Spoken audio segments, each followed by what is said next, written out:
Hello and welcome to the Lesbian Lounge, a podcast for the girls who like girls. I'm your host and your resident lesbian big sister, Juliet Taylor, and I'm here to answer your guys' questions, give advice on your dilemmas, and of course, chat about your wildest lesbian dating stories. So grab a drink, get comfy, and welcome into the Lesbian Lounge. Welcome back to the Lesbian Lounge HQ, everybody.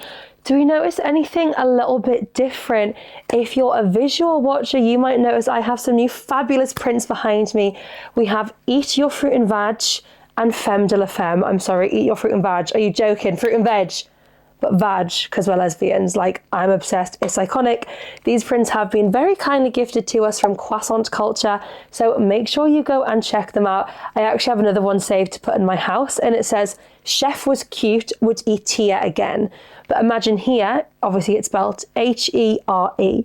They've crossed out the second E, so it basically says, "Chef was cute, would eat here again." And I thought, like, that has to go up in the house somewhere. It wouldn't look cute in here, but I'm saving that one. I'm being, selfish, right? You guys can have these two. I'm having one for the house because it's adorable. I'm obsessed. But yeah, we have Eat Your Fruit and Veg and Femme de la Femme. So check out Croissant Culture for all your gay, girly prints. How are we all doing? I'm good. Thank you for asking. Genuinely, like, life is going good at the moment. If you have been keeping up to date with the floor, you will have noticed your girl is gone. I've been beaten, I'm out, but honestly, I just had the best experience literally ever. Like, it sounds so dramatic to be like, it was like the best time of my life, I met the most incredible people, but like genuinely, I did. I had so much fun. Like, we went to Amsterdam, for God's sake. Like, I literally got to go and explore Amsterdam. I got to try like the viral like Parmesan fries. I got to go to Amsterdam Lookout and like swing from the top of a rooftop in Amsterdam. Like, just crazy things that if I didn't have the experience of the floor, I wouldn't have got to experience. I met some of the most amazing people literally ever. I know it sounds cringy, but like, they're just such nice people. We all are still in contact. I've been helping out one of the guys. So there's a man on the show who's a school teacher. He had the category of children's books. If you've been watching, you'll remember Luke. And he needed some of us to send little videos over as for his class. They do like a sort of careers week at school where they're learning about different careers.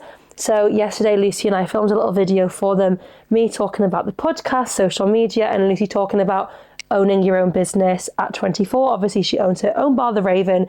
So I thought it's really nice for the kids to sort of see not a traditional route into work. You know, a lot of people, you get sort of told, you know, you find an employer, you get employed by them, and you work for their business. Whereas we're both very different. You know, Lucy has, I guess this is a business, right? It's just not like a physical place. It's like a online thing. So Lucy has like the physical bar you can go to, which she owns, she runs, it's hers, and I have the podcast and social media and things like that. So it was nice to be able to give them a little bit of an insight, because I sort of said to them, I was like, you know, I feel like everyone in this day and age wants to be an influencer, but you have to understand that like there's so much that comes with it, right? There's the editing, there's the thinking of ideas, there's the dealing with hate, there's the sort of constant self-doubt, like, oh my God, I thought this video was going to go like viral and it's got 200 views, like, shit, do you know what I mean? So it was nice to sort of give them a little bit of an insight into that world and into the world of podcasting, because genuinely it's my dream job, it's my favorite job, I love it so much, and I'm so grateful. I say it all the time, but I'm just so grateful that I get to share this experience with you guys, and you guys get to be the listeners. But yeah, the floor, honestly, best experience ever. Just to put it into a bit of perspective for you guys, we filmed over a week, so some episodes we filmed a couple in a day. So episode 4, I won $5,000. We won my category of footballers. Once you win or get eliminated, you go and do a little interview, like your sort of final chat, or like, oh my God, I can't believe I've just won. So I went to do my, oh my God, I can't believe I've just won chat. I go upstairs and it's vegetable soup for lunch. It was shit. I do normally like vegetable soup. This vegetable soup was not the one. No offense to the people who made it. And they're like, right guys, we're going to be filming again at about 2:00. This must have been like 1:30. So I was like, fuck, I've literally just inherited the category of world politics. How on earth am I going to quickly revise every single world politician's name from around the world from 200 BC, right? Like, I was stressed. So I was like, you know what? If I know them, I know them. If I don't know them, I don't know them.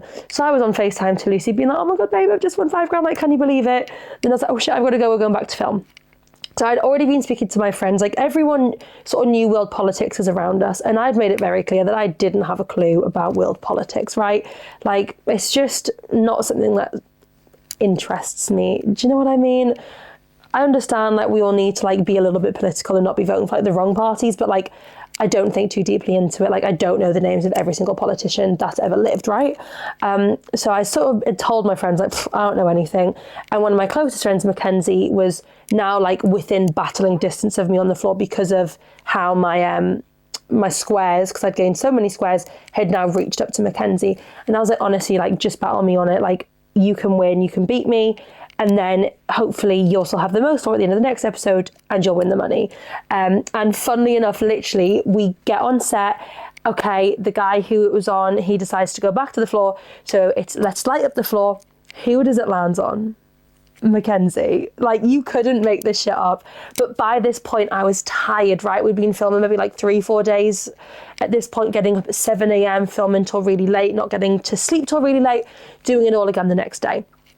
I went out there not expecting to win a penny, won £5,000. I was like more than happy with what I'd accomplished. I was tired and I was ready to go.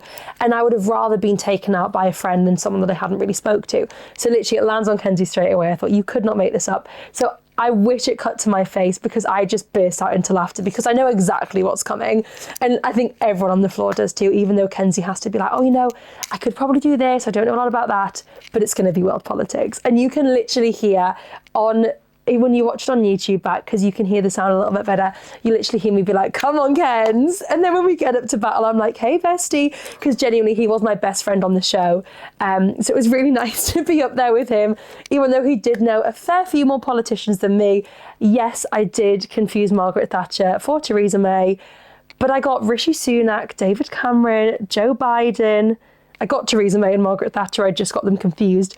So I was impressed, right, for having no time to really revise it and just going for it. I was happy with what I did, right? And Kenzie then beat me. He then battled tennis players, beat tennis players. So we gained a few more spots on the floor. And by the end of episode 5, Kenzie won the £5,000. So yay, Kenzie. I was so happy for him. And I actually got to watch him film the rest of that in the studio. So I was up on the sofa, was like, come on, Kenzie. Loved it. What I haven't been loving is the hate I've been receiving on Twitter or X, whatever you call it, right? Like, genuinely, people hate me. And I'm like, what am I doing wrong? And I think it's just because, you know, I'm this confident girl. Like, I get battled and I'm like going up there with a smile on my face, like game face on. Like, that's just the type of person I am. Like, I'm very competitive. I've competed in pageants for years. Like, I know how to put a game face on, right? Like, I'm a confident girl. Nothing's going to shake me. And I kept doing like my twinkly fingers, which you guys know I do all the time, but Twitter's hating on them. So shall I read you some of my favorite hate comments? Trigger warning, if you don't like the C word, I'm pretty sure I get called it a few times. So just cover your ears because people have been going in on me. Like, I don't know what I've done to deserve this, but people, it must just be, I need to go into my recently deleted because I deleted them all because I was making myself insecure by constantly reading them all over and over, but they're still in my recently deleted. So first one, right? The floor, hashtag the floor. Juliet, for God's sake, stop it with the hands. It's so fucking annoying. And it's a picture of me like this. Okay, Rach XX9, sorry about it. Then social media John 1 says, still going home with 5k after naming a picture of Margaret Thatcher as Theresa May is the most shithousery thing I've seen on TV this year. And I just commented going, whoops, with a laughing face. I've been replying to every single hate comment as well, because I'm like, fuck it, if you can't beat him, join him. Like, literally, yeah, I don't know who Margaret Thatcher is. What are you going to do about it? I still won £5,000, so soz. Someone said, bye Felicia, can't stand Juliet. And they spelt my name wrong. So I replied, being like, it's Juliet like this. Like, he wrote Juliet. And I was like, it's Juliet, Juliette. Like, if you're going to come for me, at least spell my name right. And then someone, but this is my favourite one. All these contestants seem desperate to be famous. Her and Pink definitely does. And I replied being like, yeah, that's right. I'm literally here to be famous. I'll remember you when I am Jane. Like, shout out Jane when I win my first Podcaster of the Year award. Thanks, Jane, for helping me become more famous on Twitter, right? Shout out you. Glad the annoying woman in the pink is gone. That was from Val. I just said, that's just rude. Like, I'm not annoying. Maybe I am. I don't care. Whatever. I'm gone now, so you don't have to watch me on your TV anymore. Grumpy Goat said, only seen this Juliet for 2 seconds and I already know she's a massively unbearable, annoying cunt. Again, I think I just told him, that's just rude. Like, only seen her for 2 seconds. Like, literally, sorry for smiling and being excited to go battle on the floor. Someone said, well, this is Anthony, said, please knock her out or at least tie her hands together. What do you mean by that, Anthony? That's weird. And Surviving in the 20s says, yup, podcaster explains a lot. Knows fuck all outside of TikTok or Instagram. Ignorant, I think is the word. Like, I'm not ignorant. I do just live in a little social media bubble, right? Sorry about that. Thank fuck for that. She's about as welcome as Throsh. Sorry, Terry from Accounts. He is the nastiest one. He also put, oh fuck. It's that irritating cow again. Terry from Accounts, like, really doesn't like me. But I'm okay with that, you know? Sorry about it, Terry. And then someone's like commenting for me on Instagram. They were my favourite Twitter ones that I screenshotted. Someone commented on my Instagram being like, she's the most annoying or irritating TV contestant ever. And I was like, oh, I'm sorry. And he replied to me this morning being like, and you know it as well. Like, what, I know I'm annoying? Yeah. And when someone commented on one of my TikToks, like, your bird makes edits of herself, because obviously I had like clipped a few of the clips from the floor together, and I replied being like, yeah, and my girlfriend fucking loves it. Like, Lucy is my biggest supporter through all of this. She literally made a Twitter account just to go and respond to all of these hate comments, which, like, I don't even really know if I'm seeing it as like hate comments. Like, genuinely, I think they're just trolls living in their mum's basements, wanking into socks over like getting off on the fact of like just being nasty at people. Like, I genuinely think it must turn them on and they must get a kick out of it, because it's just weird as fuck. Like, I would never, like, even if I thought something was like so wrong, I would never take to Twitter or any social media for that matter and like come for someone, like, and come for like their personality and who they are. I think it was Terry from Accounts. He called me, he was like, that pig in pink is a massive con or something. And I was like, that pig in pink, like, not even fat. Like, do you know what I mean? Don't be rude. But like, genuinely, it doesn't get to me. I think, like, come at me, do you know what I mean? You're giving me more TikTok comments, you're giving me more Twitter comments and likes and followers, and the podcast had like an incredible week last week thanks to new listeners and downloads, so keep it coming. But yeah, they're not hate comments, they're literally trolls, so whatever. But, well, I'm not going to say it's nice, right? Like, obviously it's a bit like, ugh, but it's not going to keep you up at night. So if you think you're achieving something by trolling me, you're really not. Like, I literally look at your comment, laugh at it, think of a funny reply, send my funny reply, and that's that, right? But yeah, I'm out of the floor now, so hopefully they can't say anything else about me. I'm surprised none of them found out the fact that my podcast was all about being a lesbian, because I thought, like, they're all going like, oh, podcasting, no. Like, wait till they find out, oh my God, a podcast about licking pussies. Like, that would send them over the edge. One of my other favourite comments to reply on my TikTok that I made, which was literally like the whole battle, like, can you name more footballers than me? And everyone's like, oh my God, how do you not know Ashley Cole and Thierry Henry? Like, fuck off, who knows who they are? Like, I'm a women's football girly. Up the lesbians, up the Katie McCabe, up the Lucy Bronze. Katie McCabe, if you're listening to this, don't fucking leave Arsenal, because that would really upset me. Thank you. What was my point? Oh yeah, when they're like, oh, why is loads of women in here? It should just be the men's. I'm replying being like, what a strange way to say you prefer men, with the rainbow emojis, because, like, clearly you hate women if you don't want to see women on there, so clearly you prefer men, which means you want to bumfuck them, so up to you. Oh my God, should I tell you what I watched for the first time ever? The Hangover. It's so funny. I feel like I've seen like bits of it before, but the other night it was on, my dad and Lucy were watching it, and I was like, fuck it, I'll watch it with them. Hilarious. Last night we watched The Hangover 2. Funniest part, when he's with the stripper and he's like, we both came at the same time, and he was like, how's that possible? And the stripper just pulled down the skirt and it had a big willy. And he was like, oh my God, I've been fucked up the arse. Like, I genuinely 10 out of 10 film. Didn't like when the monkey got shot, did cry, didn't want the monkey to die. And I was a bit sad that they didn't like show us that the monkey was okay. Obviously, like, what's his name? Stu? Alan, like, rang the bell for the vets to come and get the monkey. But, like, I need to know that that monkey's going to survive. Thank you. Please and thank you.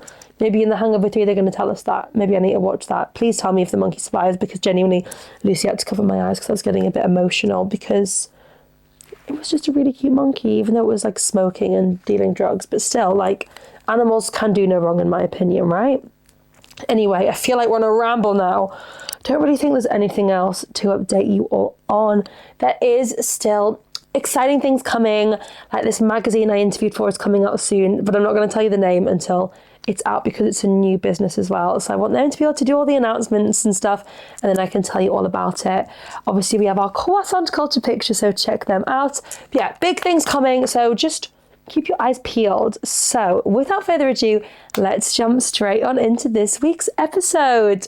So this week's question of the week is, how quickly have you ever caught feelings for a girl? I feel like we're going to get lots of like straightaways and immediately. What's the quickest I've caught feelings? Like genuinely, I feel like I had feelings for Lucy like within... Genuinely on the first date, I was like, yeah, I could be with you for the rest of my life. I don't think there's anything wrong with that though. Like when you know, don't you? Like it just feels right. Obviously I've told you all the story before, so I'll not bore you again. But literally, we're going on this date. I'm like, free pizza, just broke up with Taylor after like 4 years. Like, let's crack on, like have a bit of fun. Go on the date with Lucy, and I was like, oh my God, this was the best date I've ever been on. Like, what the fuck? It wasn't meant to be this good. I wasn't meant to like fancy you. Well, obviously I was meant to fancy you, but I wasn't meant to like want to marry you, right? I was just meant to fancy you and think you were fit. And that was meant to be that. But it became a little bit more. Yay! I love her so much. She's literally the best. But yeah, so I guess it was the first date. Like literally I knew after that first date, and Lucy and I were talking about this the other night. We went on that first date and Lucy had said to me as she'd left, like, I'll text you when I get home. And she said, I must have texted like 15 minutes later being like, let me know when you get home safe, or I got home safe or something. And she was like, that was a big moment for me. Like when you text me first, like I knew that you were really interested because you've gone out of your way to send me that first text, if that makes sense. But genuinely then we went on a second date. The second date turned into a sleepover, turned into lunch with my mum the next day, turned into Lucy coming to one of my Lesbian Lounge meetups and meeting all my friends. So it blossomed quite quickly, but I wouldn't have it any other way. So yeah, I'm going to say I caught feelings within a day. Let's see what you guys said. So we started texting on the 18th of December 2024.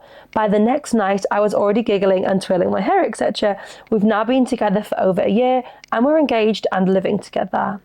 I love that. That's the thing is, like, girls, they just know how to get you feeling some kind of way. Like, they know the right things to say. They know literally how to get you all giddy and, like, hair twirling, feet kicking, blushing. So I love that. Literally, 18th of December 2024, you texting. And now you've been living together over a year. You're engaged and you're living together. I am so here for that. Congratulations. Okay. Instantly. Fair. Like, you saw her, you were like, fuck it, yeah, I love you. I get it. Like, when you see someone genuinely, like, you just know sometimes, right? After a first date, I feel like after a first date is going to be a common one because it's like the initial attraction's there, but then you go on the date, you realise you've got like a really good emotional connection to each other, and then fuck it, I'm in love. Let's get married and buy a house together. Is it bad that I only get feelings if they buy me something expensive? I mean, that does help sometimes, like, not even necessarily something expensive, but like, even if someone like brought you flowers to the first date, brought you a bar of chocolate that you'd mentioned you'd liked, like, it does help you be like, oh my God, you listen to me, like, you understand what I like, you've heard me mention this, you've remembered that I've mentioned this, and then you've gone out of your way to buy it for me, so yes, I fancy you more. But yeah, fair enough, if they rock up on a date and they bring like, I don't know, they're not going to buy like a car on the first date, are they? Actually, we have had that on the podcast before, haven't we? Someone bought, or like they paid all their bills or something, wasn't it? Maybe they bought you like, I don't know, like a Cartier bracelet on the first date. Like, fuck it, who's not going to fall in love with that? But like, let's just hope they treat you good as well, right? We can't have good gifts without good people, but you can have good people who give good gifts. Came home last night and there were some roses in my room and I was like, what the heck are these? And Lucy was like, I bought them for you. I was like, why?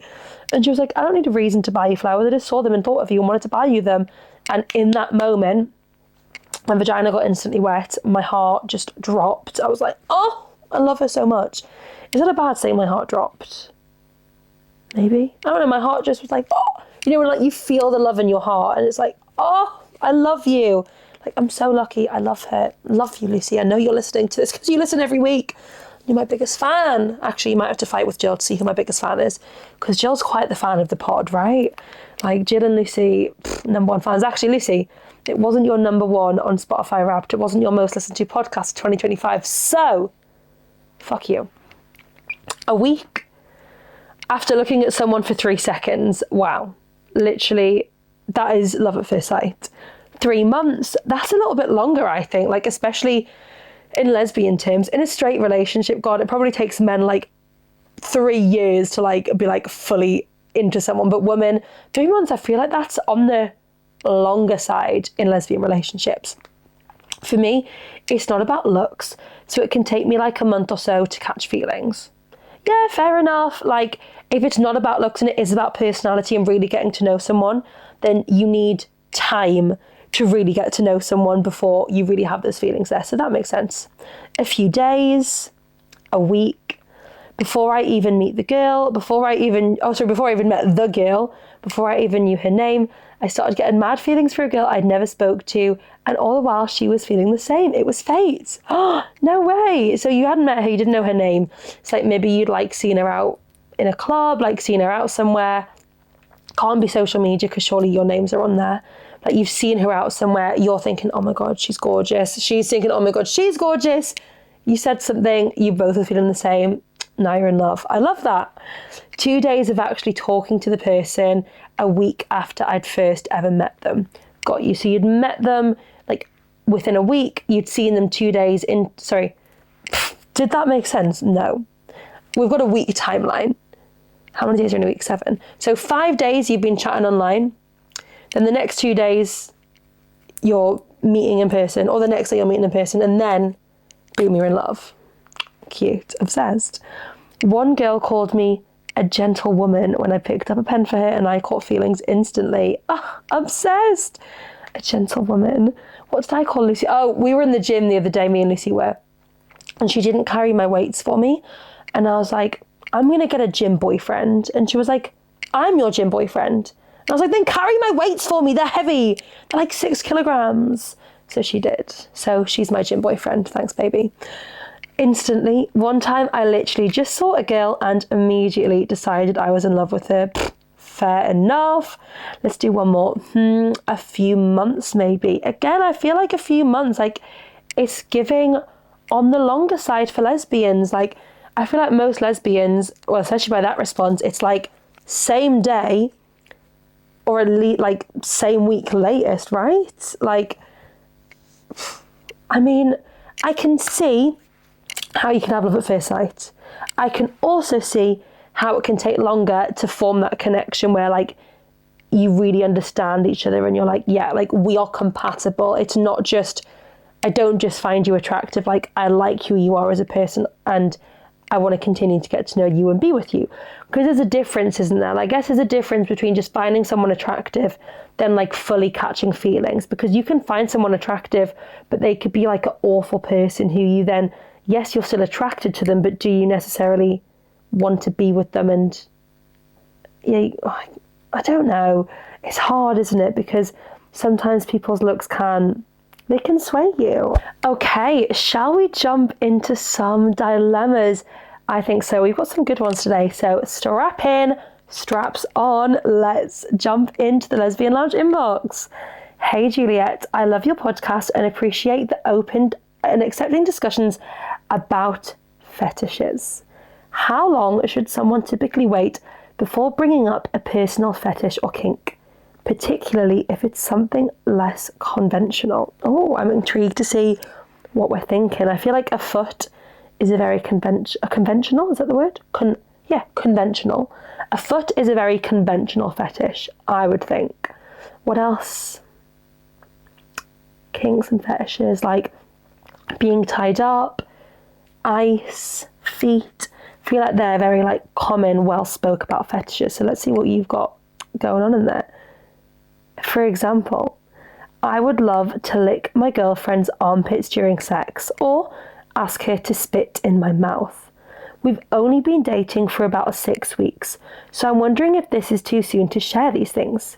Would it make you seriously consider ending the relationship if you were dating someone who in the early stages, say within the first couple of months, acted on a kink and licked your armpit and asked for you to spit in their mouth? Thank you.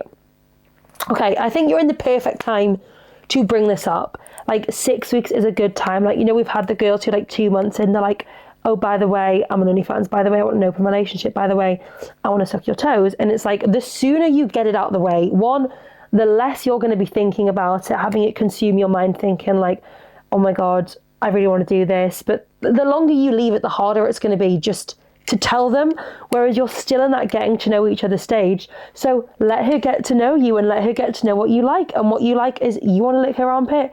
Do you want to spit in her mouth or do you want her to spit in your mouth? Let me check. Ask for you to spit in their mouth. So yeah, you might want to do a bit of both. You might want to spit in her mouth. You might want her to spit in your mouth. Now, armpit licking, never something that's crossed my mind. But when I've listened to Saving Grace in the past, GK Barry's podcast, I've heard her say that her and Ella do dabble in the lick of an armpit. So it's definitely something that happens. So maybe find that episode and listen to it around the girl and be like, oh my God, I wonder what that would be like. Like, shall we try it? Like, I feel like everyone is up for something at least once, as long as it's not something completely wild or something that they're just completely against, right? But I feel like if someone came to me, well, not any, Lucy came to me, no one else coming to me, right? And was like, I really want to lick your armpit during sex. I'd be like, okay, just go for it. Or I'd be like, just do it during sex. If it's really weird, we'll laugh it off. And if it's good, we'll continue to do that. And within these first 6 weeks, that is the prime time to explore these things before you're in too deep, and then this girl's going to feel trapped if she wants to get out because she doesn't like these kinks. But I don't think that's something that's going to put someone off. Like you're saying, would it put you off someone if in the early stages they acted on one of these kinks? For me, no. Some people potentially they might have a whole thing about getting their armpit licked, but I don't think that would then be relationship ending worthy. It might just be a conversation oh, if you wanted to try things like that, would you mind just running it past me before? I've got this weird thing with my armpits where I really feel quite vulnerable about them. I don't want them being licked. If you wouldn't mind not doing that again. It's an easy conversation. Yeah, you might be like, oh my God, that's so embarrassing. Fuck, why did I do that? But then just move on. Then in the future, be like, I was wondering if I could spit in your mouth, or I was wondering if you would spit in my mouth, or take the ballsy approach, be mid-sex and be spit in my fucking mouth, you bitch. If you think she'll take that well, step into your dominant era, or you could just do it to her, be like, pfft. Be like, yeah, hope you enjoyed that. Drink my spit, babe. Do you know what I mean? Just go for it. And if she's if you will see if she's fuck, that was sexy. She just took full control. Or you will see if she's why the fuck have I got your saliva mixing with my saliva? No, thank you. You will be able to tell. But now is the prime time to bring it up. You're still getting to know each other. You've been dating 6 weeks. God, you probably don't even remember what our sister's called 6 weeks in. No, you probably would. But there's things you still don't know about each other. So maybe you could be like, listen, I was thinking for tonight's date night, we could do a bit of a couple's quiz, to get to know it, or are you in a couple yet? Are you dating? Yeah, she's your girlfriend. Brilliant. A couple's quiz. Me and Lucy have done one of these sex quizzes where you answer about your compatibility, and it's I would love to do this with my girlfriend, strongly agree, strongly disagree, and then in the middle, and I would love my girlfriend to do this for me. And then it kind of you see where one wants to be more dominant, one wants to be more submissive, where you sort of are the same on things. If someone's I strongly don't want this, then right? So you could go for that route, literally search sex quiz couples lesbians, right?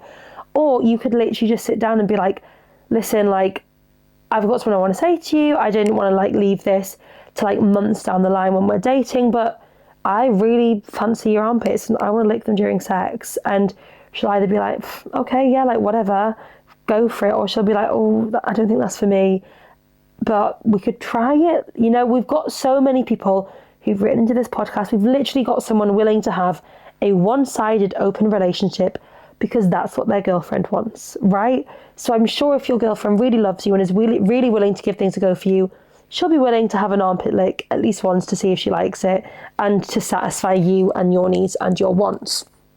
So just tell her, like, you know, I've always like had this fantasy, this fetish, this kink with armpits, and I would love to lick your armpits. Like, I get it if that's not something you want to try, that's totally fine.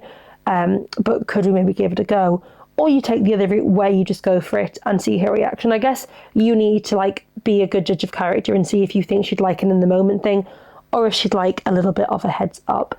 But I think a lot of people, like, they need sometimes a bit of help, like releasing their inner kinky side.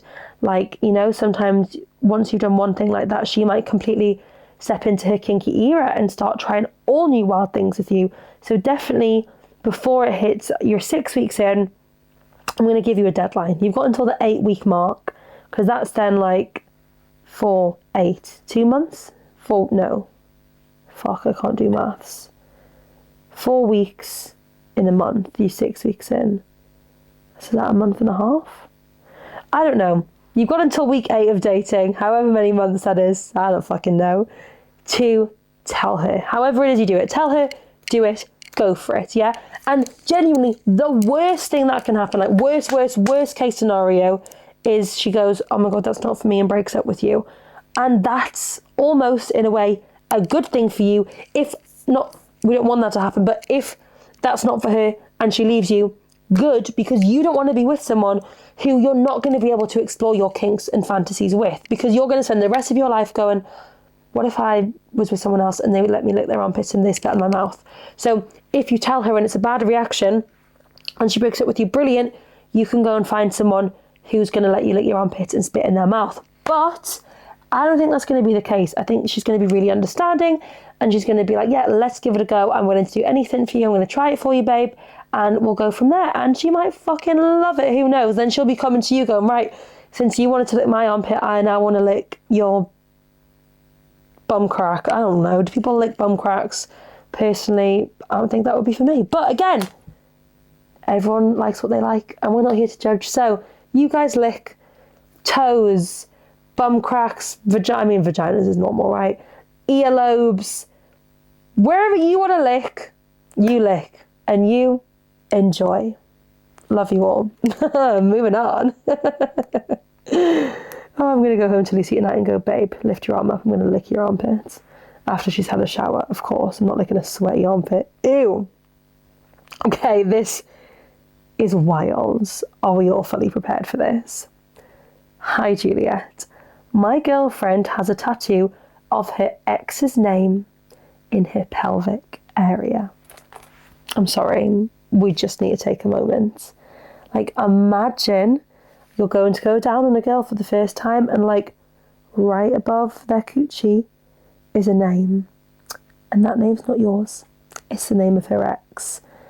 I don't know how to react in that situation.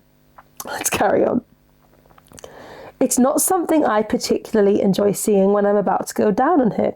Yeah, I can imagine. Like, imagine you're going down on someone and you're seeing, like, Shannon above your girlfriend's pum-pum, and as you're, like, licking her pussy, all you can think of is Shannon licking your girlfriend's pussy as well. Of course, I love her very much, so it's not a significant issue, but it does sometimes dampen the mood for me. Fair. I've never directly asked her to remove it or to cover it up. The closest I've come to subtly asking is if she's ever considered getting it removed. She told me that it was 3 years ago when she got it, when she was more carefree. Now, though, she would find it embarrassing to walk into a tattoo studio and have it lasered off. Okay, yeah, I see it from that side. Like, she's got to go back to the place who did the tattoo or go somewhere new and be like, hi, like, could I book in for, like, tattoo laser removal surgery? Is it surgery? I don't know, just tattoo removal. Like, oh, yeah, sure, like, where's the tattoo? Oh, it's, like, just above my vagina. Oh, yeah, of course, like, let's just have a little look. Oh, like, did Shannon break up with you? Did you break up with Shannon? Like, clearly that's why you're getting it removed. Like, I get it. That would probably be embarrassing. She's also pointed out that no one but me is ever going to see it anyway, so she doesn't feel the need to remove it. I get that, but then it's like, you do not want to be going down on your girlfriend for the rest of your life whilst her girlfriend's name is staring you in the face, watching you lick her pussy, right? We've been together for 14 months now. Do you think 14 months is long enough into the relationship for me to openly ask her to consider removing it, or would it be completely out of line to even ask? No, I don't think it's out of line at all to ask. what I think potentially, because she's saying like she'd probably be embarrassed to like go to the tattoo shop and get it removed, maybe you could offer to go with it. Like you could say, listen babe, like I know in the past we've spoken about like the tattoo, like she's going to know which one you're on about. It does make me a little bit uncomfortable every time I go down on you and I have to see that name and be reminded of your ex. Like, I'm not judging you whatsoever. Like, you made that choice to get it. That's cool. But I know in the past you'd said, like, you would potentially consider getting it removed, but you'd be too embarrassed to go to the tattoo shop to get it removed. So how about I come with you, we'll do it together and we'll make, like, a day out of it. But I feel like you can't get it removed in one session, can you? Like, it's probably going to take a while. And it's probably going to be painful, like loads of little lasers flying into your coochie.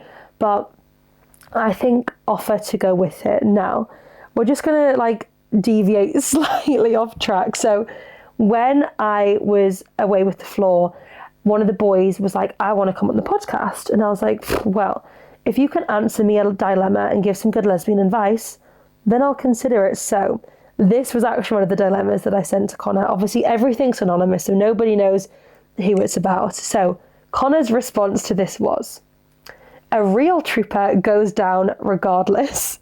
Tattoos, rainforest, birds nesting, it shouldn't stop you. And to be fair, in a way I kind of relate, like, I mean, but you're doing that anyway, do you know what I mean? Like, you're going down on her no matter the tattoo, whether it's a bird's nest down there, the rainforest, whatever it is, you're still going down. And then one of the other guys jumped in and he was saying, have you put a ring on it yet? If so, if not, show your commitment to get some commitment returned. Which again, like, yeah, I kind of relate to, like, if you want her to remove the tattoo, maybe that's how we do it actually. Like, when you get ready to propose to her, you could say, listen, like, I'm thinking of proposing soon, but the only thing in the back of my mind is that I do not want to be engaged to someone who has their tattoo's ex's name tattooed on their vagina. So would it be something you'd be willing to remove? I'm more than happy to come with you. You know, I'll give you a bit of money towards the sessions to getting it done. And then, you know, if you do that, you might get a ring out of it. Maybe that's the route we go down. Yeah, I don't think you'd be wrong at all for, you know, sort of bringing up the conversations. You don't even necessarily have to just say, I need you to get the tattoo removed. Would you consider it? Like, you could just say, in the past, we've spoken about this.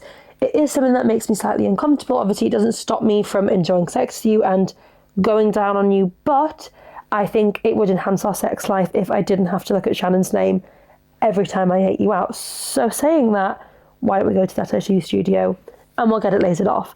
I think that is the best case scenario.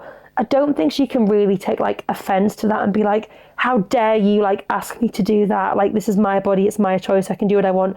No one else sees it, only you, so get over it. Because there are probably some people out there who would not date someone who was having, like, they wouldn't date someone or go down on them if they had to read the ex's name tattooed there every time. Like, some people, for them, it would just be a big no-no. So I think the fact that you've been, like, so okay about it, because really you have been okay about it, like, you haven't made her feel uncomfortable for it, you've continued to be a trooper and go down regardless, like Connor said, you know, like, you've given it your all, you've gone for it, but it is something that's, like, in the back of your mind. So she can't have, like, a negative reaction, I don't think, to you saying, like, well, it does make me feel a little bit uncomfortable. I think it's more than fair enough for you to have that conversation, see where she feels, like, see where she stands, because she also probably feels a bit uncomfortable and probably gets in her head every time you go down here, every time you slide the knickers off and she has to read Shannon's name and she's like, oh my God, I can't believe I'm getting eaten out by someone and my ex's name is literally tattooed right there. Like, she probably doesn't feel massively comfortable about the situation either. So I think the best case scenario would be that she just gets it removed. Or could she get it covered up? Could we just, like, cover it in loads of flowers, a little lady garden, you know? We could make it a lady garden, a little designer vagina with a tattoo. I don't know. There's plenty of options, but I think it's definitely not something to stress about. Like, I think it's going to be okay. However the situation works out, I think you guys can absolutely, like, come out the other side of this stronger. So thank you all so much for listening. I hope we all enjoyed. I know I did, genuinely. Filming this podcast brings me so much joy. I love it so much. You can give us a follow on Instagram and TikTok at lesbianlounge.podcast if you've enjoyed. You can give us a 5-star review on Apple or Spotify. You can like, comment and subscribe on YouTube. What else can you do? You can answer our Survey Monkey, which is loads of questions which are used for the question of the week. So send your answers over, and you can send your dilemmas, your questions, and your stories over to our Google form, which will be linked in the description of this episode. Thank you so much for listening, and I'll speak to you all next Thursday for a brand new episode. Love you all so much. Bye.